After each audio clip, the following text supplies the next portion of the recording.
Sexta clase de Cristología. Bienvenidos todos.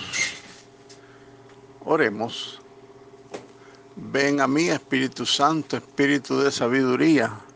Dame mirada y oído interior, para que no me apegue a las cosas materiales, sino que busque siempre las realidades del Espíritu. Ven a mí, Espíritu Santo, Espíritu de amor. Haz que mi corazón sea siempre capaz de más caridad. Ven a mí, Espíritu Santo, Espíritu de verdad. Concédeme llegar al conocimiento de la verdad en toda su plenitud. Ven a mí, Espíritu Santo, agua viva que lanza la vida eterna.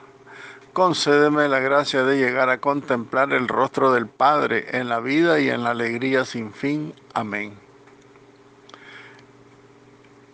Estábamos reflexionando en nuestra cristología la exposición relevante de esta teología escolástica, principalmente de San Anselmo y del Santo Tomás de Aquino. Repitamos un poco lo que dice San Anselmo para que después profundicemos también en la suma teológica pues, de Santo Tomás de Aquino. Dice San Anselmo que la idea clave de la soteriología de San Anselmo es la de la redención extendida como una satisfacción vicaria de Cristo, ¿verdad? Según esta redención vicaria, pues la cual Cristo, por medio de la cual Cristo ha salvado a la humanidad, expiando el pecado en su lugar. Jesús toma el lugar de los pecadores y Él se hace pecado, dice San Pablo. El punto de partida de su tesis es la del pecado, entendido como una ofensa contra Dios, porque priva del amor que le es debido. Como tal, el pecado pues exige una reparación que comprende o la satisfacción de la ofensa o el castigo. El que no se arrepiente pues tendrá castigo eterno.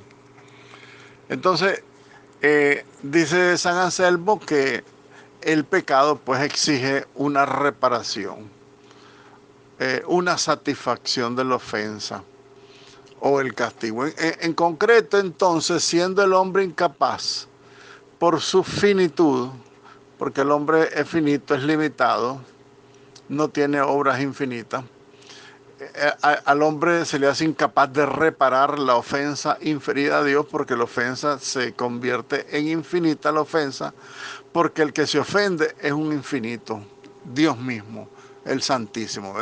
Entonces debería padecer una pena el hombre que comete pecado, porque él no puede satisfacer por su propio pecado. Ya morirán todos los hombres por uno solo y ninguno de esos satisfacerá la ofensa hecha a Dios. Si bien es cierto, entonces, según San Anselmo, esto no está de acuerdo con el plan salvífico de Dios, pues no es razonable que Dios deje que se pierda el hombre. Por un lado tiene razón San Anselmo, pues porque Dios quiere que todos los hombres se salven, ¿verdad? Porque ese no era el plan de Dios, que todos se condenaran, sino que todos se salvaran. Entonces de ahí la misión redentora de Jesucristo, el hombre Dios que en virtud de su naturaleza humana puede reparar en lugar del hombre y en virtud de su naturaleza divina puede ofrecer una reparación de valor infinito. Eso es lo más lindo pues de la obra redentora de Cristo, que su valor es infinito, nos abarca a todos de una vez y para siempre. Entonces, de hecho, dice San Anselmo que Cristo ha llevado a cabo esta reparación.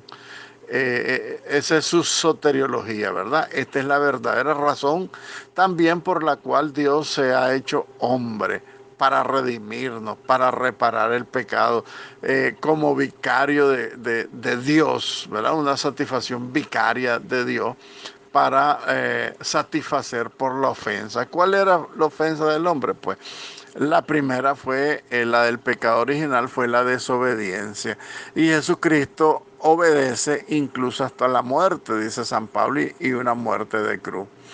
Así pues podemos evidenciar la estrecha relación que tiene entonces la cristología y la soteriología en la teología, en la dogmática cristológica de San Anselmo.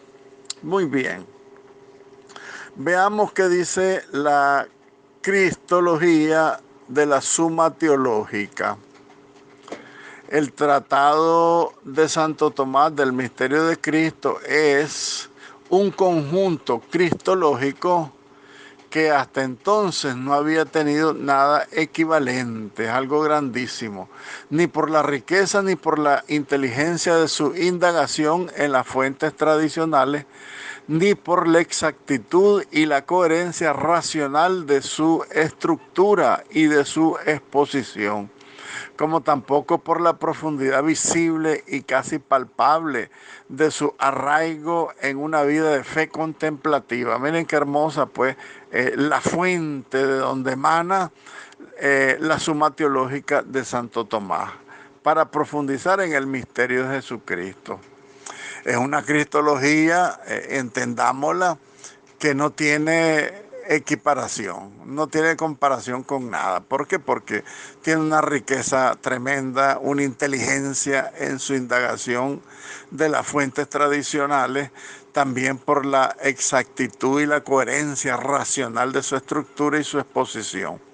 Fíjense que aquí se define también la escolástica en Santo Tomás de Aquino, porque fíjense ustedes que aquí habla que Santo Tomás, usando las fuentes tradicionales que son la teología pura de los santos padres, pero también la filosofía, ¿verdad? Porque dice la coherencia racional de su estructura. Entonces, Santo Tomás utiliza la razón, la filosofía para hacer una estructura bien armada de la cristología para su exposición clara y concisa, ¿verdad? Y con una profundidad tremenda que casi se puede palpar, dice el documento.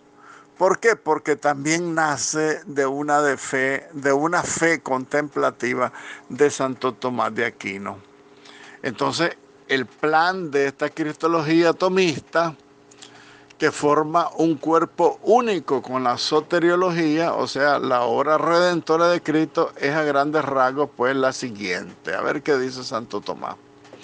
Ante todo, centra la atención en la figura del Salvador, soteriología, en la unión hipostática en la persona del Verbo y especialmente en los principales rasgos de la naturaleza humana de Cristo. También se estudian las consecuencias de esta unión misteriosa, unión hipostática misteriosa, primeramente las referentes al mismo Cristo, a su ser, a su querer, a su obrar, su relación con el Padre, las consecuencias para nuestra salvación, para nuestra soteriología, o sea, todos los misterios de la vida de Cristo, desde la encarnación, desde su nacimiento, a la pasión y a la muerte, y desde la resurrección hasta la parucía. Entonces toda la vida misma de Cristo, ¿verdad? Por eso decimos que Cristo es misterio, porque también Santo Tomás hace una reseña desde la resurrección de Cristo hasta su parucía. Entonces, también analiza incluso el Apocalipsis, porque el Apocalipsis es un anuncio de Cristo vivo en el cielo intercediendo por nosotros y toda la experiencia divina que tiene Cristo pues ya glorificado con su cuerpo humano, porque él no había al Padre con su cuerpo humano. Él asumió su cuerpo humano, permaneció aquí en la tierra, pero cuando Él resucita, se presenta al Padre ya con su cuerpo humano, que va a haber sido un encuentro maravilloso en el seno de la Trinidad, contemplar a este Jesucristo con su naturaleza humana en un profundo abrazo con el Padre, en el Espíritu Santo, va a haber sido una cosa hermosísima.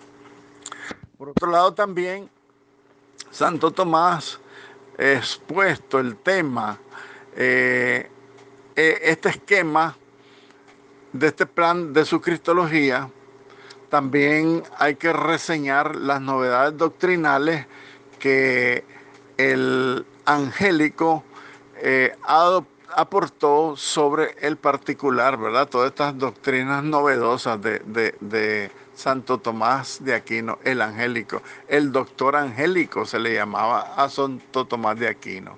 Y ese es un nombre que él lo tiene para la posteridad, el doctor angélico Santo Tomás de Aquino. Entonces, señala aspectos novedosos de su doctrina que aportó sobre el particular. Por ejemplo, la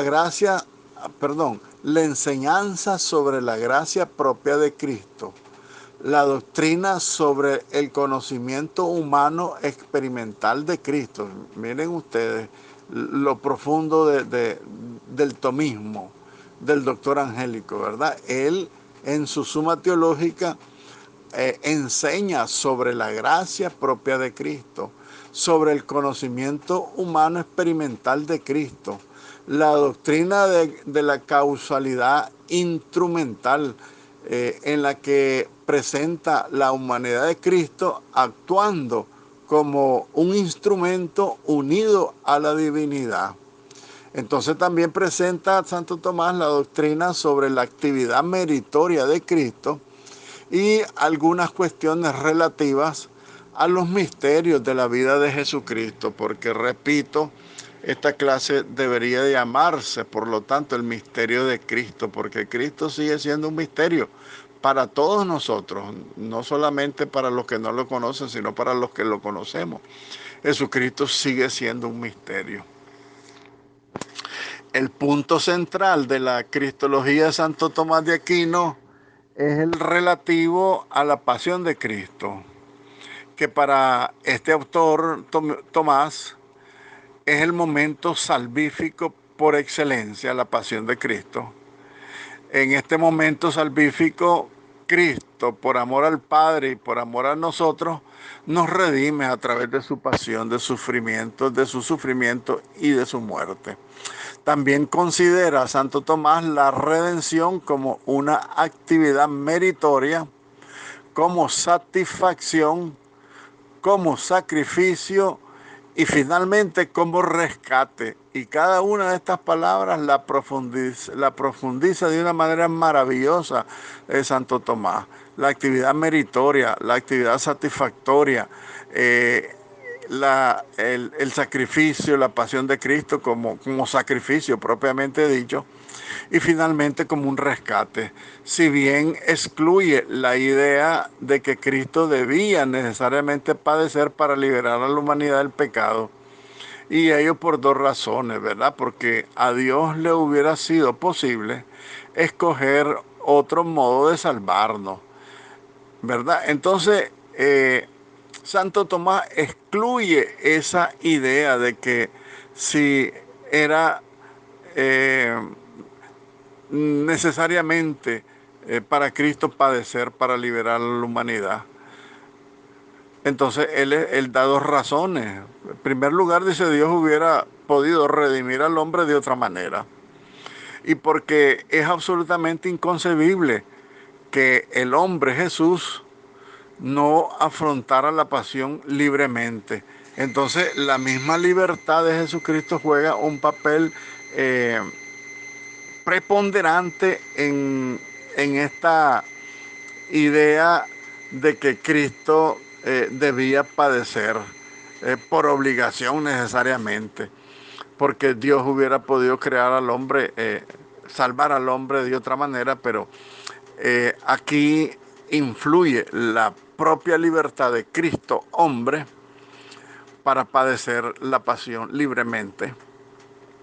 Y en ese sentido, pues, satisface, realiza la obra. Porque, miren, vienen muchas preguntas a la mente cuando se medita en este tema del misterio de la pasión de la muerte de Cristo. Siendo Dios, necesitaba venir a sufrir. Siendo Dios, no podía hacerlo de otra manera. Si el hombre no hubiera pecado con Adán y Eva, tendría que haber venido Cristo. Tantas preguntas que nosotros nos hacemos y Santo Tomás las responde. Dice que si el hombre no hubiera pecado, dice, ciertamente sí hubiera venido Cristo también. Porque nosotros fuimos creados por Él y para Él, para pertenecerles. Entonces, Él, en la plenitud de los tiempos, aunque el hombre no hubiera pecado, Él hubiera siempre venido a nosotros. Tal vez con otro papel, ya no de redentor, sino de confirmación de su amor y su redención misma. Porque el hecho de estar en la tierra no es lo mismo que haber nacido y pertenecer al cielo. Es distinto. Aquí es un exilio, digámoslo así, de nuestra casa paterna. Sin embargo, pues él de alguna manera, si el hombre no hubiera pecado, también hubiera venido aquí a vivir con nosotros.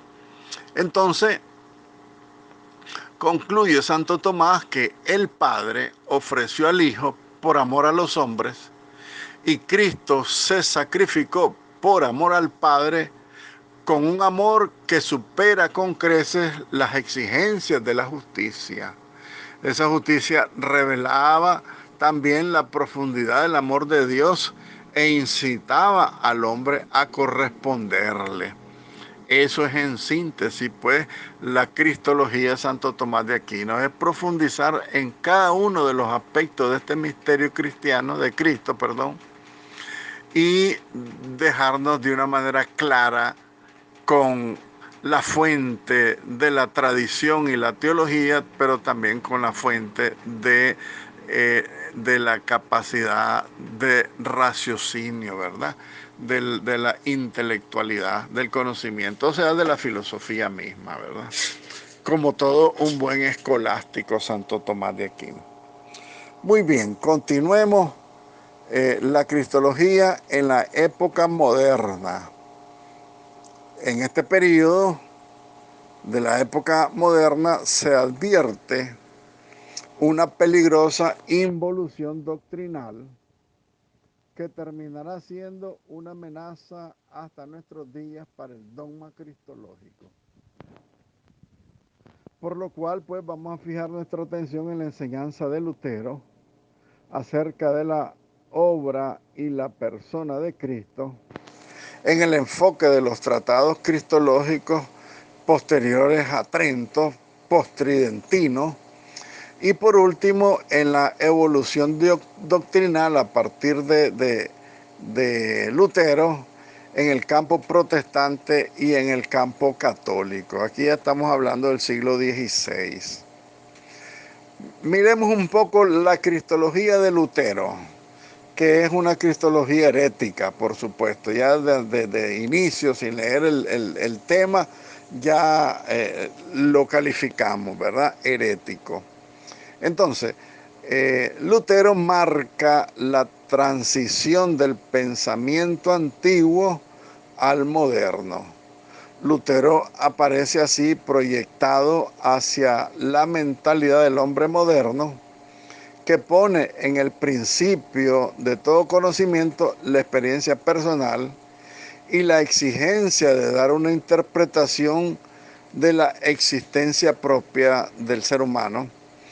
Entonces así Cristo es visto como el que ofreciendo su vida expía el pecado en lugar del hombre y lo salva. Hasta aquí estamos bien. Los elementos característicos de la cristología de Lutero son, en cambio, los nuevos subrayados que encontramos ante todo en el interés que se desplaza del plano ontológico al funcional. Aquí ya Lutero le quita lo esencial de la divinidad de Jesucristo, porque dice que desplaza el plano ontológico. Quiere decir, a mí no me interesa que sea o no sea Dios, porque lo ontológico, acuérdense que es la esencia misma del ser. Entonces, al negar la misma esencia divina de Cristo, pues ya cae en el error de la negación de la divinidad y solamente se va a enfocar a la función salvífica, ¿verdad? Porque dice, pasa del plano ontológico al funcional. Entonces, como un funcionario enviado por Dios que va a hacer un trabajo. Más que consonancia con la sensibilidad del autor, ¿verdad? Del de la subjetividad al de la objetividad, al revés, de la objetividad a la subjetividad. Lo objetivo es lo que tenemos por cierto, la ley positiva, la doctrina definida. Y Lutero pasa al plano de la subjetividad. ¿Qué quiere decir esto? Que cada quien puede entenderlo como quiera, porque esto es subjetivo. Está en la mente de cada uno. Eso quiere decir lo subjetivo. En otros términos, entonces la atención de Lutero se desplaza del verbo que se encarna al resultado de la unión hipostática, o sea, a la persona concreta de Jesús que me salva, al que encuentro en la fe y en el que encuentro a Dios. Del in se de Cristo al acento pasa pues al pro nobis, ¿verdad? Del in en Cristo, ¿verdad? Al pro nobis, de él mismo a nosotros. Cristo tiene dos naturalezas. ¿Qué importancia tiene esto para mí? Dice Lutero. Si su nombre es Cristo, que es magnífico y consolador, es a causa del ministerio y de la misión que ha asumido. Eso es lo que explica su nombre. Miren ustedes pues cómo Lutero con palabras artificiosas niega nuevamente la persona de Cristo, su ontología, su esencia, su divinidad, y lo pasa al plano del ministerio. O sea, él reconoce a Cristo porque él ha asumido la misión de redimirlo, no tanto porque es Dios, sino porque ha asumido la redención. Lutero confiesa sin titubeo la divinidad de Jesucristo, por un lado. Cristo le manifiesta al hombre la misericordia de Dios a través de su cólera, que es la pasión que él soportó y que alejó. La salvación se realiza pues en un marco personalista e histórico, en el que el Hijo parece separarse del Padre para hacerse solidario de los pecadores, por los cuales es a la vez víctima de la cólera de Dios y signo de su amor. Esto es ambiguo lo que dice Lutero, porque Dios viene a manifestar. Él expresa, por un lado, la divinidad de Jesucristo, pero dice, Dios viene a manifestar al hombre la misericordia de Dios a través de su cólera. Y yo creo que Cristo vino a revelarnos al Padre misericordioso, no al Dios de la cólera. Finalmente, cabría advertir que el horizonte cultural en que se coloca Lutero es en el momento del nominalismo y su consiguiente acentuación en el valor de la subjetividad. Entonces su cristología quizá habría que verla no como antagónica a la clásica, sino como complementaria. Veamos a ver qué dice sobre esto, pues, el Concilio de Trento.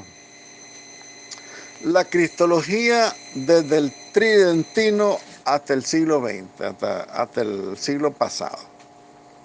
El periodo que abarca este apartado fue aproximadamente de 4 siglos, por lo que nos limitaremos a señalar algunos rasgos de la evolución cristológica ocurrida en la teología de la Edad barroca y del periodo de la Ilustración para llegar al periodo de la renovación de la escolástica. El Concilio de Trento no trató el misterio de Cristo más que de un modo totalmente indirecto y ocasional, ¿verdad? Para condenar las herejías de Lutero en el contexto de la justificación y recordando la doctrina común sobre la redención. Ese fue el papel de Trento. Como la doctrina de la redención objetiva realizada por Cristo no entraba para nada en la discusión, estábamos claros, ya estaba definido el dogma, no hubo necesidad de intervenciones particulares del magisterio. El dogma estaba definido, no cabe ninguna duda. Y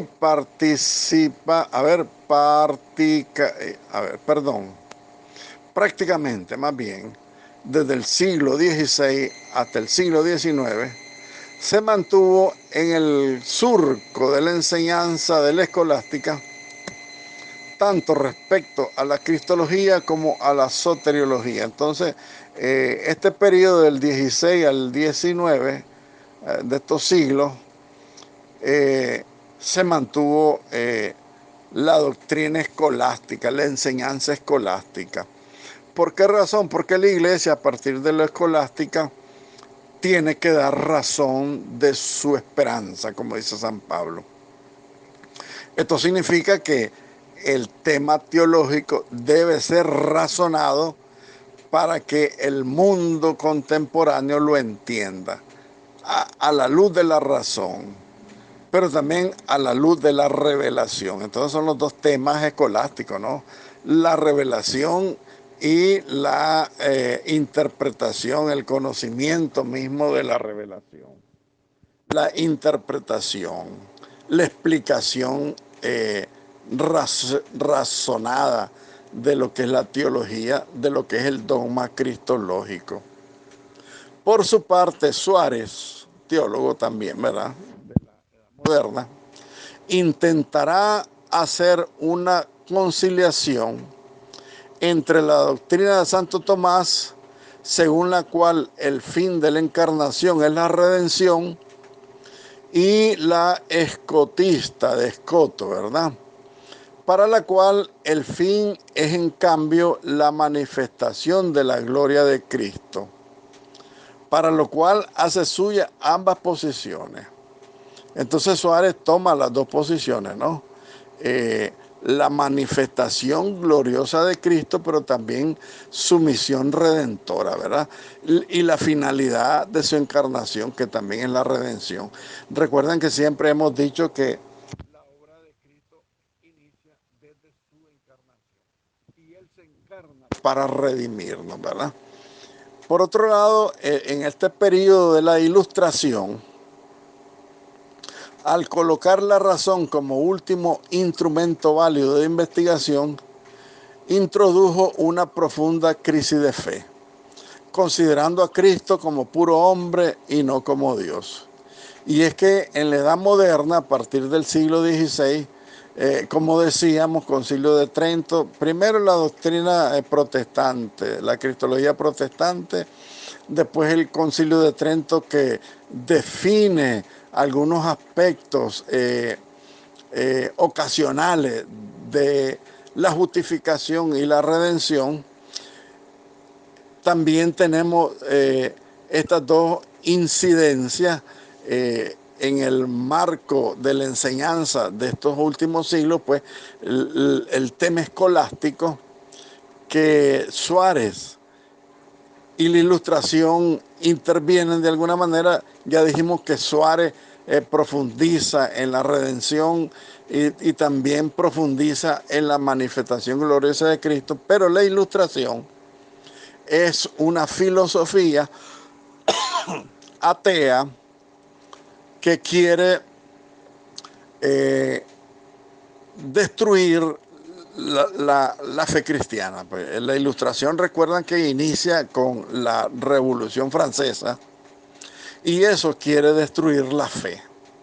¿Por qué? Porque la Ilustración son el iluminismo, digámoslo así, que dicen que solamente la razón es el único instrumento válido de investigación y por eso al negar todo el tema teológico introducen en el mundo una gran crisis de fe que todavía perdura, porque, y no tanto perdura, sino que ha crecido la incredulidad, porque ahora se vive en el mundo un ateísmo práctico, porque nadie quiere tener a Dios en su vida, y eso es causa de la ilustración. El problema de la ideología francesa que se vino a imponer para negar todo lo que es la dogmática de nuestra fe, ¿verdad? Entonces esto introduce una profunda crisis, ¿verdad? Porque consideran a Cristo como hombre, no como Dios. Muy bien. Otro tema de la edad moderna, a partir del siglo XVI, ¿verdad? Es el influjo de la investigación histórica de la cristología, que es un tema valiosísimo porque en este, quiero adelantarme un poco, en este se ha reconocido la patrística porque la ilustración quería e intenta actualmente incluso negar lo que es la doctrina revelada de los santos padres, que fueron los primeros que reafirmaron y sentaron las bases sólidas y las bases sólidas pues, de la fe de la iglesia, digamos así. Entonces los padres. Después la escolástica que introduce la razón. Después que la ilustración quiere sacar la teología, sacar a los padres de la iglesia, la misma revelación para hablar de un Cristo meramente hombre, no Dios. Y también ahora veremos un poco la investigación histórica, porque es retomar lo antiguo, ¿no? Los padres de la iglesia en primer lugar, primero la Sagrada Escritura, por supuesto, después los padres de la iglesia con su teología pura espiritual, totalmente espiritualista, no espiritualismo, sino bien espiritual, y también el uso de la razón con la filosofía pues, de la escolástica.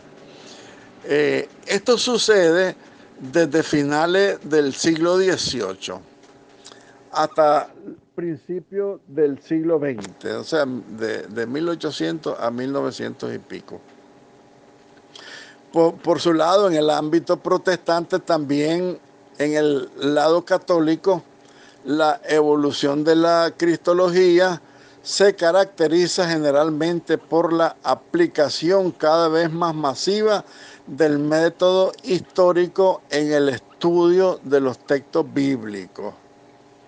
A menudo influenciado este estudio por las concepciones filosóficas de la época, especialmente por el racionalismo, que es otra ideología perniciosa, y, y veremos, pues intentaremos dar una explicación racional de la vida de Jesucristo narrada por los evangelios.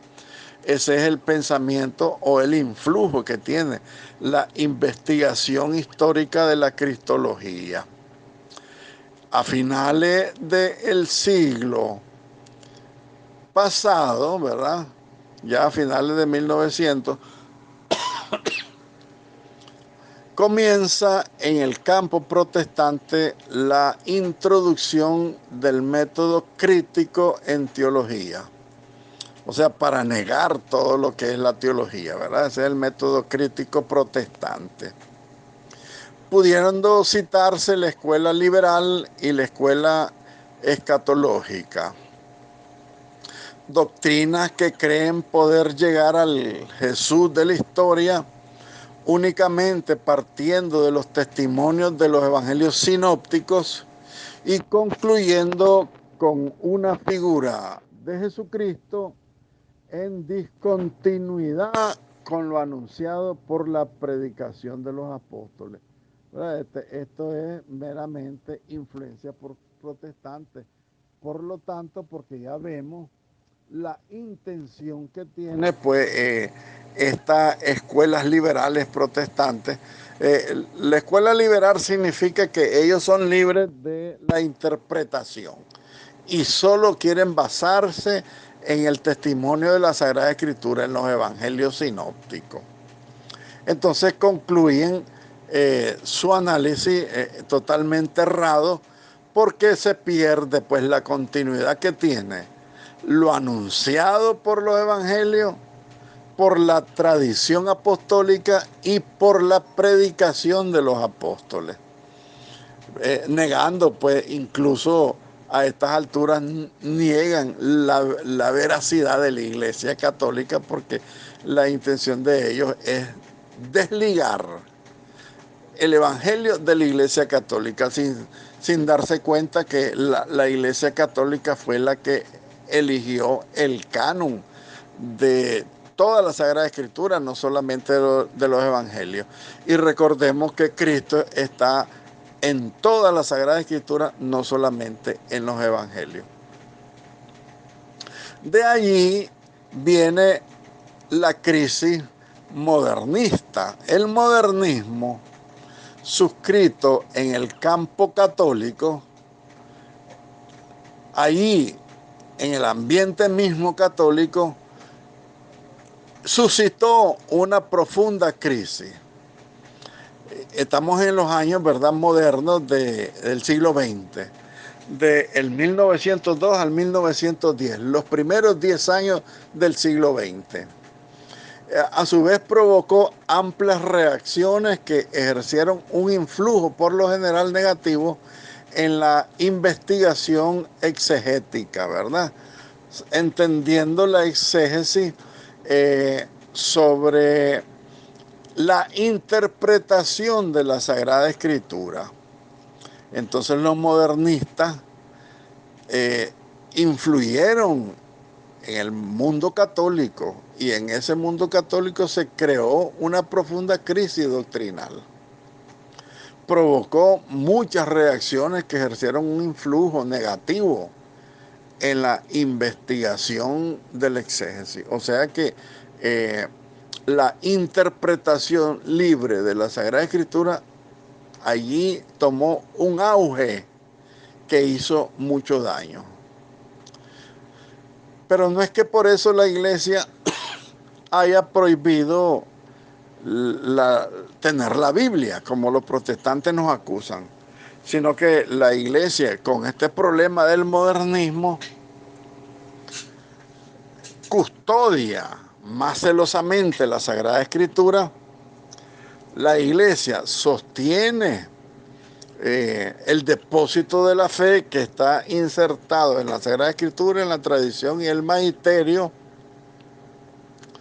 No se mira en el mundo la Biblia, por eso es que niegan, ¿verdad?, los protestantes que la Biblia nosotros no la creíamos, eso es falso, sino que la Iglesia la custodia para arrancar ese problema del modernismo, donde ellos querían hacer una interpretación, una investigación exegética al libre albedrío, y la Iglesia dice no, la única que puede interpretar verdaderamente la Sagrada Escritura es la Iglesia. Por eso la custodia de tal manera que aparentemente se pudiera decir que se le quitó al pueblo, pero no se le quitó. Mucha gente culta tenía su Biblia, incluso desde antes de Lutero. Había muchos santos que tenían su Biblia. Lo que pasa es que era difícil antes del 1500 porque no estaba la imprenta. Entonces el que quería tener su Biblia tenía que escribirla todita para tenerla. Entonces era una dificultad que no es culpa de la Iglesia, sino que el desarrollo mismo de la historia vino facilitando posteriormente que todos tengamos nuestra Biblia en la casa. En efecto, entonces, la causa inmediata de esta crisis fue la adopción exclusiva del método histórico en los estudios bíblicos, propugnado por un teólogo Loisy, abriéndose entonces un abismo inesperado entre el dato histórico y el dato de la fe. Fíjense bien entonces que el mismo modernismo, con ese daño pernicioso que le hizo al estudio de la teología bíblica, incluso la teología bíblica, porque es la investigación exegética, la interpretación que dieron los santos padres a la Biblia, toda esa tradición maravillosa, pues, viene a causar muchos daños porque abrieron un gran abismo entre lo histórico y la fe. Se basaron solamente en lo histórico, otros se basaron solamente en la fe, incluso hasta negar al Cristo histórico. Y por su parte también otros autores como Leroy, con su tesis de una nueva noción de dogma en armonía con el pensamiento moderno, con sus planteamientos de renovar los conceptos de revelación, y otros autores con sus planteamientos de dilatar la humanidad de Cristo, no hacen sino ahondar la crisis que provocarán una reacción del magisterio con la propugnación del decreto Lamentabili del año 1907 y la publicación de la encíclica Pascendi del 1907, que condenarán definitivamente estos errores modernistas, ¿verdad? Entonces la iglesia tiene dos decretos. Valdría la pena que los buscáramos. Yo sé que ya les he dicho, ya les he puesto algunas tareas de investigación, por ejemplo, las herejías cristológicas.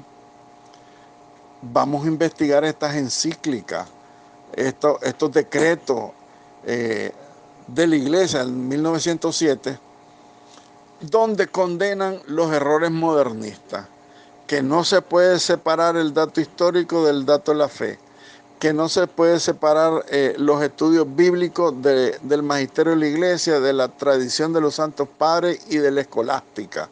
No se pueden separar, todo tiene que ir en su conjunto porque esa es la revelación.